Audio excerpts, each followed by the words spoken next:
વાત કરીએ પાટણની તો પાટણમાં ભાજપમાં આંતરિક વિખવાદ સામે આવ્યો છે કે જ્યાં પાટણમાં ભાજપનો આંતરિક વિખવાદ જોવા મળ્યો કે હારીજમાં જિલ્લા ભાજપ પ્રમુખ સામે વિરોધ નોંધાયો જ્યારે જિલ્લા પ્રમુખ દશરથજી ઠાકોર સામે વિરોધ કે જ્યાં દશરથજી સગાવાદ કરતા હોવાના આક્ષેપ લગાવવામાં આવી રહ્યા છે ત્યારે પાયાના કાર્યકર્તાઓની અવગણના થતા પણ આક્ષેપ થયા છે।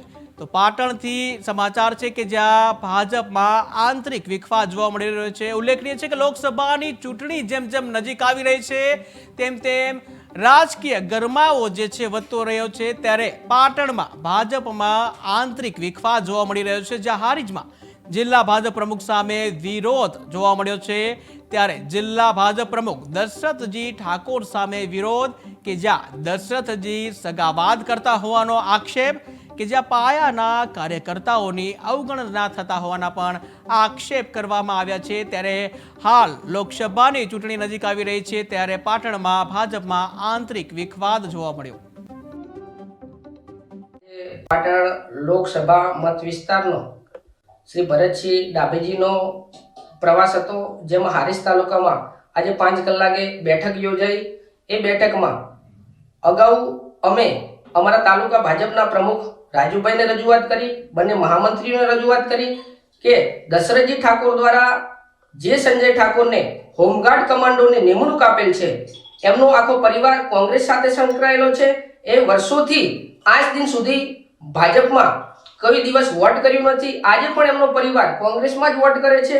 આવી રજૂઆત કરી અને 2022ની લોકસભામાં એમને પક્ષ વિરોધી પ્રવૃત્તિ કરી કોંગ્રેસનો પ્રચાર કર્યો અને ભાજપને મત નહીં આપવા તથા ભાજપનો પ્રચાર નહીં કરવો એવો એક ઓડિયો વાયરલ થયેલો હતો।